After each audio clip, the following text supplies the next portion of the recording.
Wear my sunglasses for this, ain't I? So folks, we're back at it again. Season 2 of Built in NL has finally begun. And when we started this project, we had absolutely no idea how great of a response we would have. But because you asked for it, we're going to do it all over again. But before we get started, let's take a look back at last season's highlights.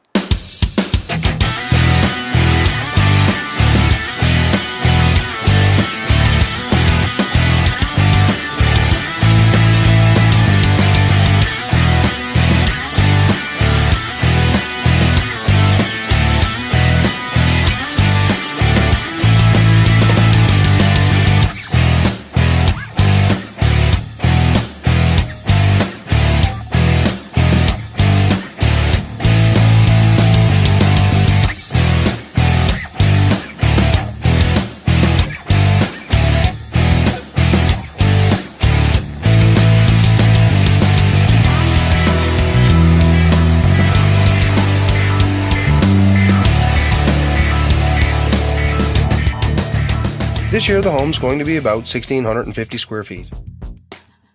It's going to have 3 beds upstairs with 2 full baths. We'll have an open concept living area, complete with a modern kitchen and large breakfast nook. And just like last season, we'll have another large pantry for food storage, as well as a double car garage for all the toys. And who's going to get this lovely new home? Well, it's another good buddy of mine, Sheldon, and his wife, Kayla. Sheldon moved into his current home about 5 years ago. At the time, it was plenty for the then bachelor. And still today, it's working fine. But now that Kayla's in the picture, these two are looking towards a brighter future. So they're taking the plunge and building this new home together. We've been together just over 3 years. We actually met at Salmon Festival in Grand Falls. We'll soon be married a year, September 3rd. We've wanted a new house for a while. I did more so than... Yeah, he kind of convinced me. But when we got married, we decided we would have a family, so we definitely wanted to upgrade a new house. For me, anyways, it was a bigger lot, somewhere we can get drive-back access, future garage, enough room in the backyard to throw a stick or throw a ball for our poor old dog. Me, storage. I never have anywhere to put anything. Also, a bigger ensuite was a big thing for me. I had a list of stuff, but none of it was must. Just more of nice to haves and just more square footage. Like right here, we don't have anything. We just got a tiny little basement where a little TV room. Nowhere to. You can't really separate from like your living room to a rec area if you have friends in, and this place is now open concept at all. So it's not a very good place for hosting either. No. And we always like to have friends over. Oh, the reason why we went to the location in the area that we chose was the land availability for sure. Very with privacy too. There's trees completely around the whole property. It's beautiful there. We are both not from St. John's. We're both from around the bay. Newfoundland, so yeah, so, we're not used to being 4 feet. Yeah, the houses on either side of us, so it's kind of a little bit of home. Our design style is definitely modern contemporary. 100%. Sure. Yeah. Well, this current home that we're in now is one that I purchased 5 years ago. Before I was Before this one was around. So things evolved, and we got our own taste together here now, and we both decided modern contemporary is the way we want it to be. Yeah, definitely. So it's safe to say we got our work cut out for us. But there's nothing like a good bit of work to get our heart rate pumping. So right after the break, we'll get started.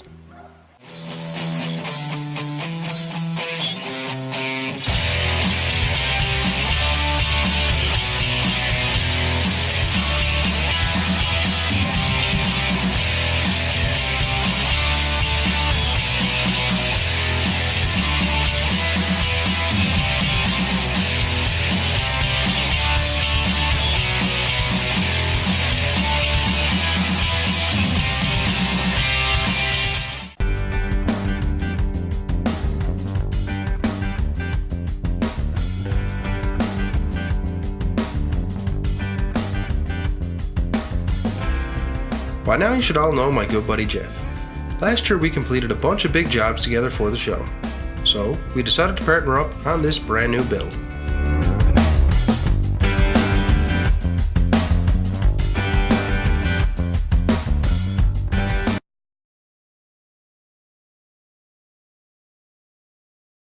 I think some days we're trying to figure that out too. Could be, I suppose. That takes 6. So I think, like, at the end of the day, nobody can do everything, right? So I think probably I compliment Jeff pretty well. He probably compliments me pretty well.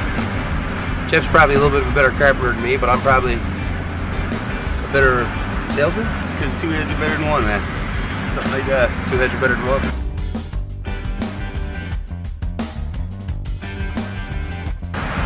And Yeah, I think like probably experience speaks for itself. I mean, both me and Jeff built some beautiful homes, so this is like our first home together. So like we're gonna like make like a beautiful home baby. You know what I mean? I mean, look at us. going to, because that's what we do, I guess. Just get her done. I think we just probably live on hopes and dreams, maybe. We can get her done. I'm sure we'll get it done.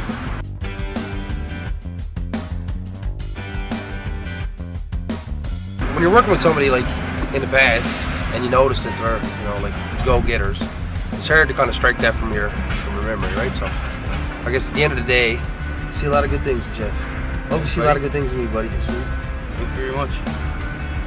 Crying out for me. So before we can do anything, we're going to need to dig some test holes for our septic. Once it's determined that the ground is suitable for absorption trenches, we can go ahead and submit our drawings for approval.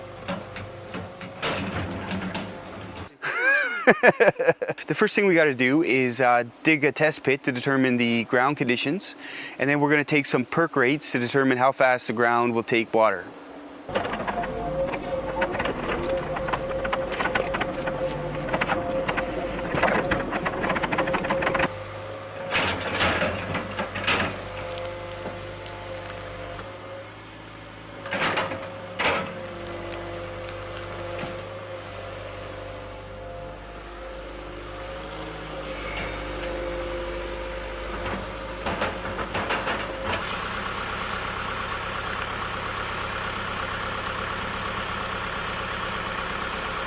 Now that we have that complete, we're on to getting our permits approved by the town.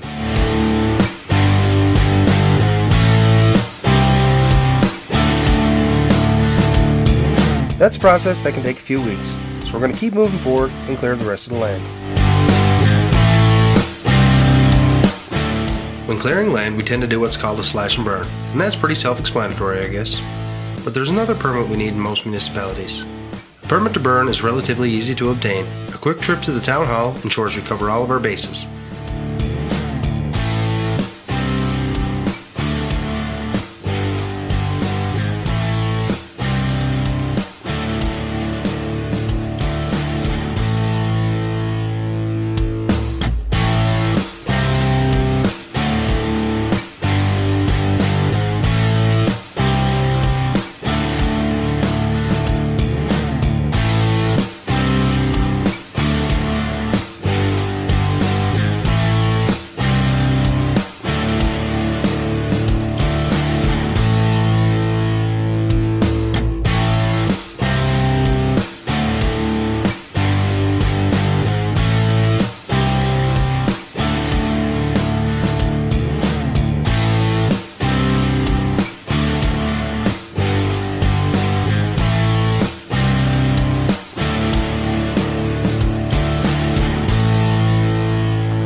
Sheldon, God love him, he's pretty organized and specific in exactly what he wants.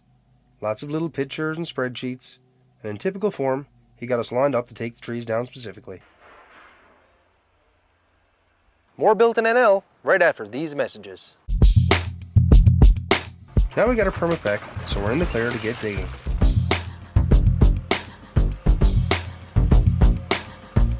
We're rather fortunate in excavating this property. We came across a bunch of rock which was perfect for backfilling our garage, and some great topsoils we're going to use down the road to shape this lot up.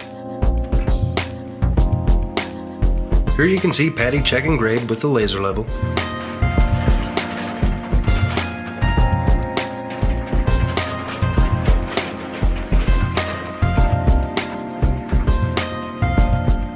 Jeff does a great job sloping the banks of the excavation to avoid cave-ins.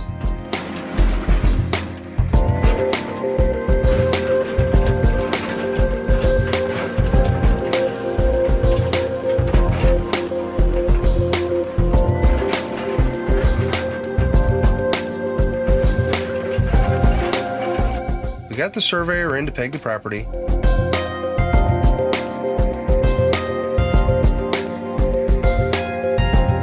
We're going to spend about 2 days digging this hole about 8 feet deep.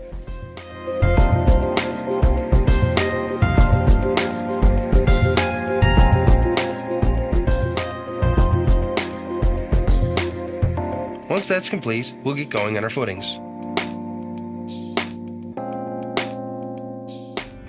Okay, we're here this morning to crib up our footings.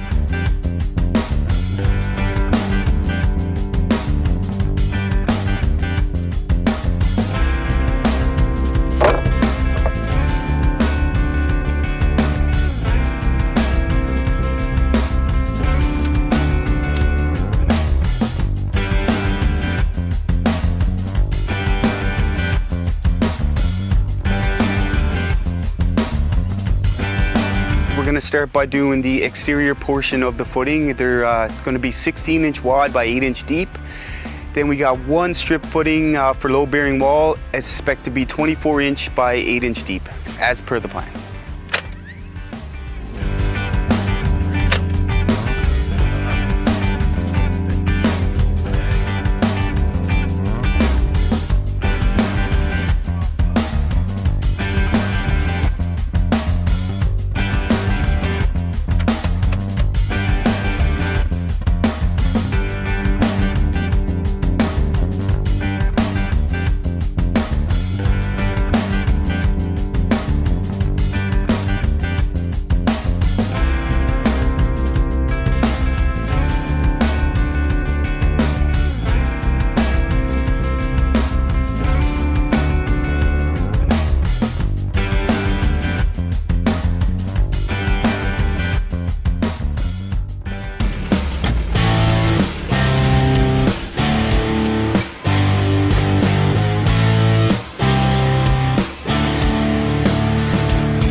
Stop by one of our 3 locations today and get your project started right. Classical, Modern. contemporary, With or without windows? sand. Claystone. Mocha. It's a Garaga. The next morning, we're ready to strip our footing forms and bring the boys in to crib up our foundation.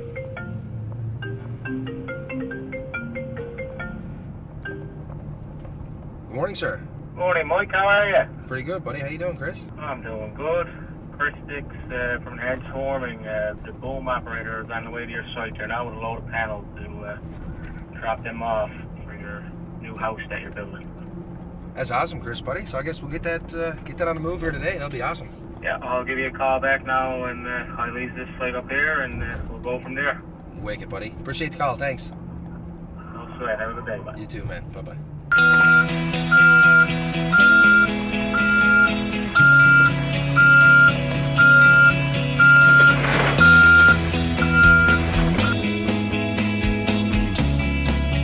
Chris's forms show up to site in these cages. Spreading them around with the boom truck saves him quite a bit of work.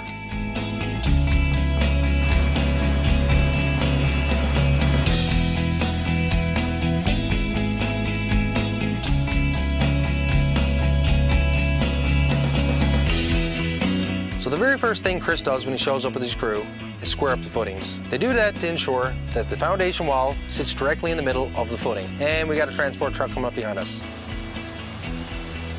Ta-da!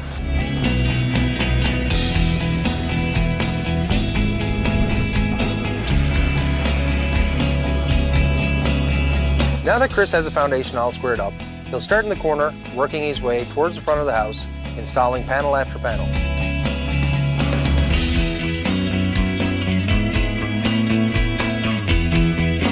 Each panel is held together with these specially designed clips, and inside of those clips are ties. Those ties have two purposes. The first one is to ensure that the foundation wall stays at 8 inches. The second thing that it does is keep those panels that are opposing each other from moving apart during the pouring process. So basically it just adds some structural strength.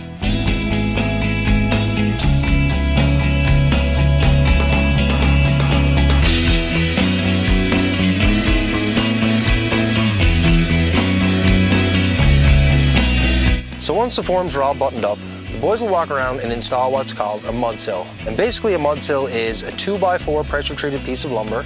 Within that pressure treated piece of lumber, they will nail numerous galvanized 3.5-inch nails. Once the wall is poured, the cement will then form around those nails and create a good bond so that that mud sill never is removed. Once the mud sill is installed, the boys will go around and put all the rough bucks in. Basically, this blocks concrete from anywhere we need to have an opening, like a window or a door. Once all the mud sills and rough bucks are installed, they'll then go around and straighten the foundation. This ensures really perfectly straight walls so that we have no issues when we frame.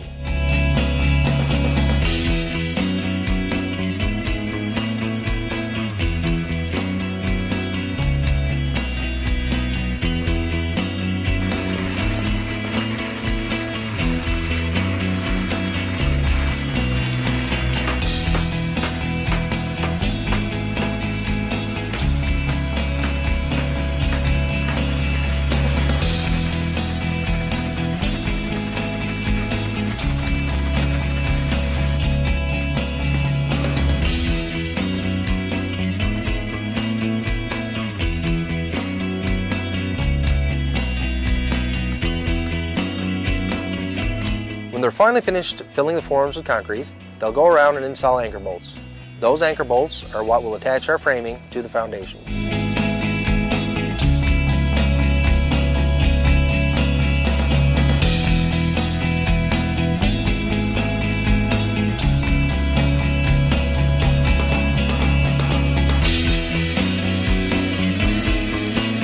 And there you have it.